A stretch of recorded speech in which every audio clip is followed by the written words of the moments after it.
सात स्वरों के संगम से बनता है गीत। इसी संगीत से सजते हैं जीवन के सारे गीत। गीत यानी ताल, लय और स्वर का अनूठा संगम ही होता है।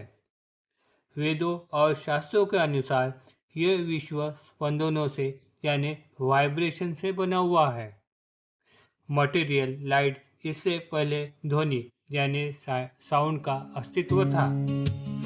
प्राचीन ऋषि मुनियों ने ध्यान अवस्था में जाकर इन स्पंदनों को सुनकर उन्हें मंत्रों का रूप दिया, जिन्होंने उनकी रचना शास्त्रबद्ध संगीत में कर दी।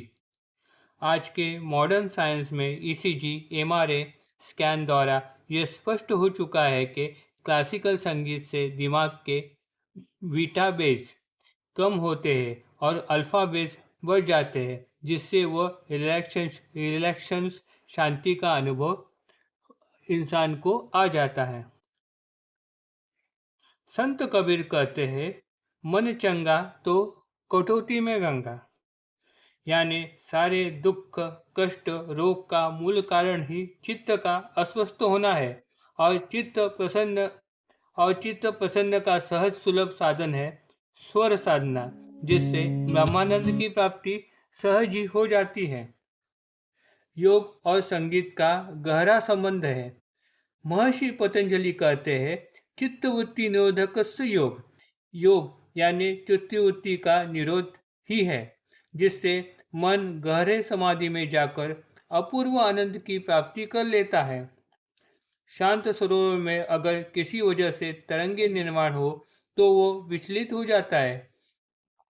उसी तरह चित्त में काम, क्रोध, लोभ, मद, मत्सर के वजह से अनेक विचारों की श्रृंखलाएं पैदा हो जाती है, जिससे मन अशांत और दुखी हो जाता है, जो अनेक बीमारियों की जड़ है।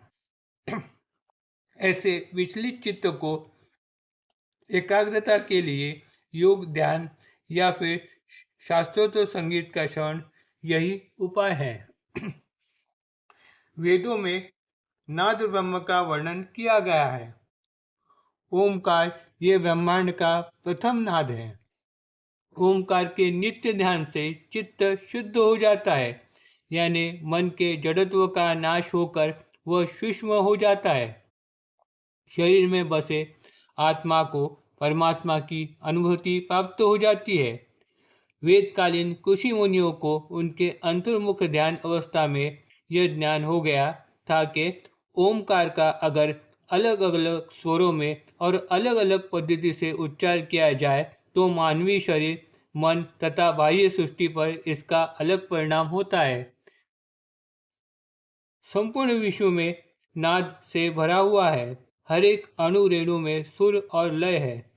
पूरे ब्रह्मांड में एक लय है और जो ब्रह्मांड में है वही पिंड यानी मानवीय शरीर में है, यानी कि अपने शरीर में ही सुर और लय है।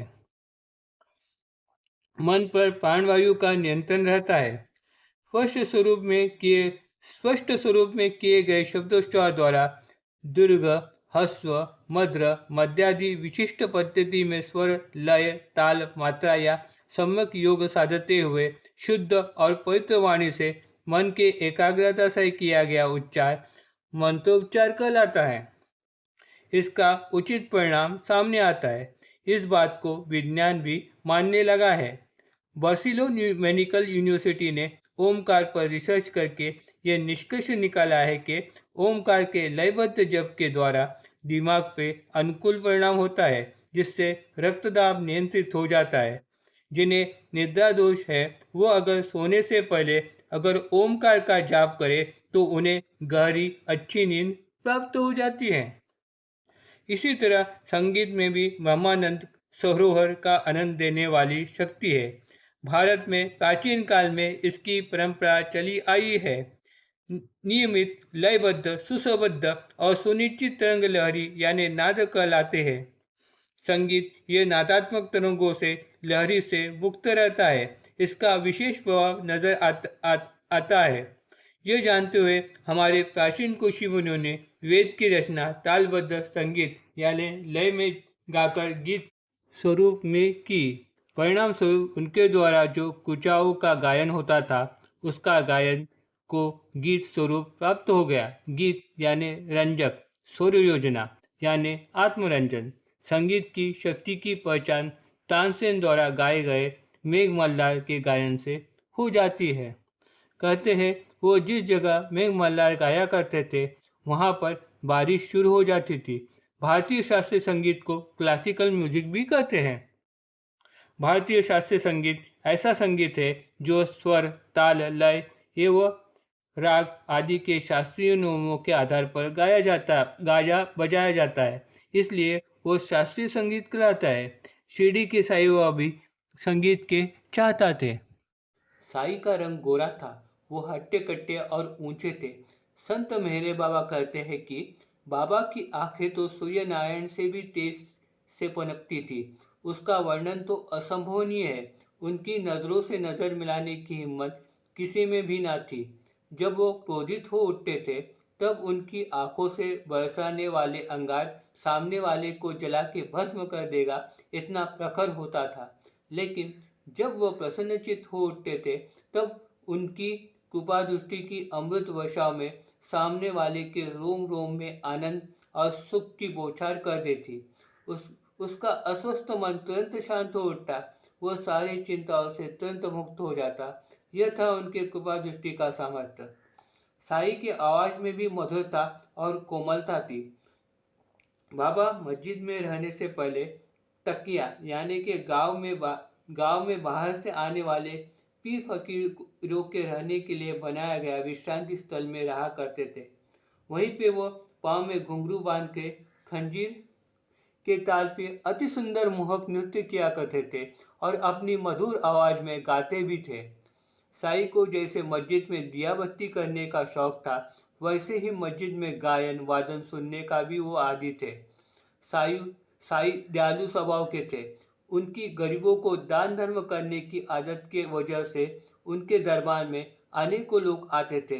तमाशगीर, नाच गाने करने वाले नचैया आते और नृत्य करते, गवई गाना गाते, वो भट्ट स्तुति करते। उनके दरबार में तमाशगीर मुद्रा देते तो हरि भक्त भजन संध्या में धुंध हो जाते थे। साई नित्य समाधि में स्थित रहते हुए भी नचैयों के नृत्य गायन वादन गजल गीत में धुंध हो जाते थे। बाबा बहुत ही सुंदर गाते तथा अपने सुमधुर आवाज में भजन किया करते थे। हिंदू संस्थान के हाई कोर्ट के जज श्री M.B. रेगे, इन्होंने इस बात का लुत्फ हमेशा ही उठाया था। बाबा समाधिस्थ होने से पहले हमेशा ही रेगे अनेकों बार शिरडी आते थे, 4-8 दिन ठहर जाते थे।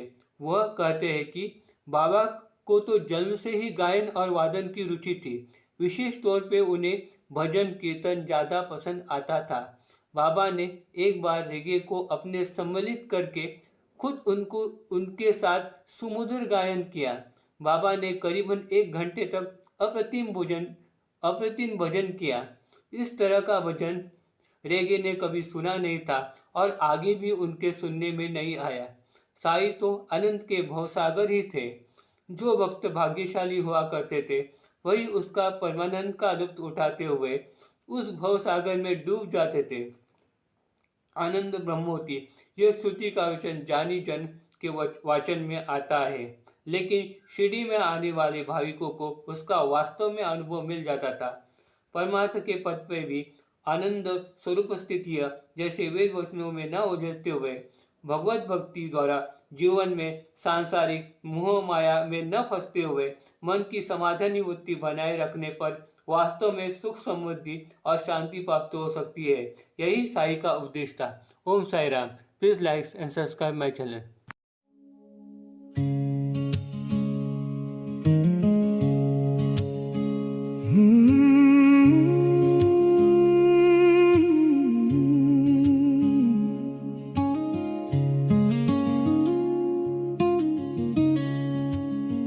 मिट्टी की खुशबू और ये बहती हुई पवन, सातों सुरों से महका है मेरा सारा जीवन। वो पहली धुन जो माँ की लोरी ने सुनाई थी, सारे जहां की ममता उस सुर में समाई थी। खेतों की वो हरियाली और चिड़ियों का चहकना, सुरों के धागे में ही है दुनिया का ये महकना। ईश्वर की रचना में छुपा है एक अनूठा राग, जो बुझा देता है हर मन की कड़वाहट की आग। सात सुरों के संगम से बनता है ये संगीत, इसी संगीत से सजते हैं जीवन के सारे गीत। सारे गामा की गूंज में बसी है अपनी प्रीत। ईश्वर की ये देन है सबसे सुंदर और पुनीत।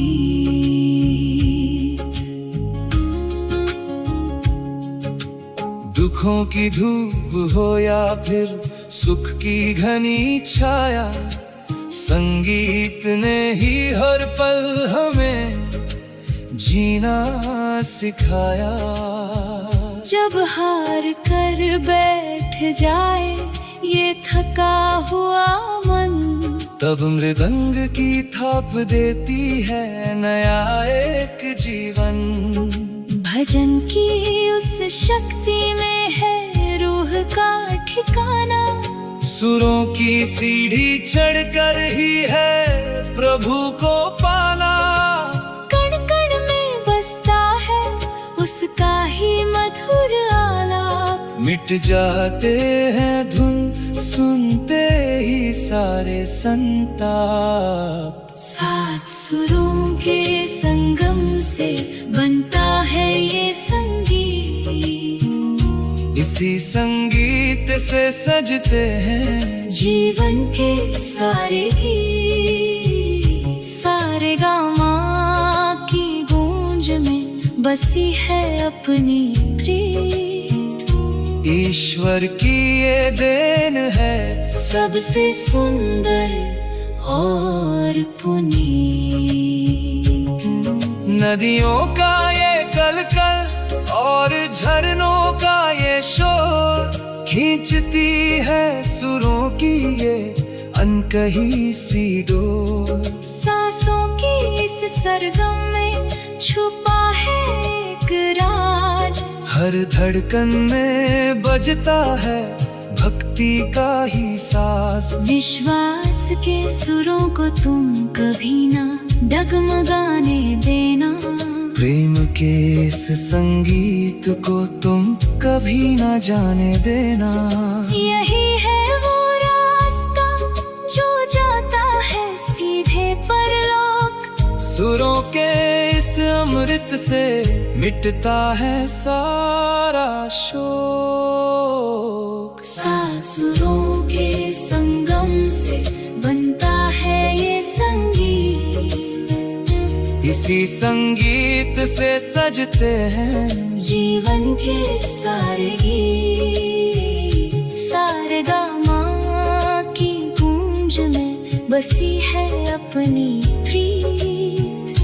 ईश्वर की ये देन है सबसे सुंदर और पुनीत। संगीत ही है सत्य, यहाँ संगीत ही है सार, सातों सुरों में बसा है ये सारा संसार। जीवन के सारे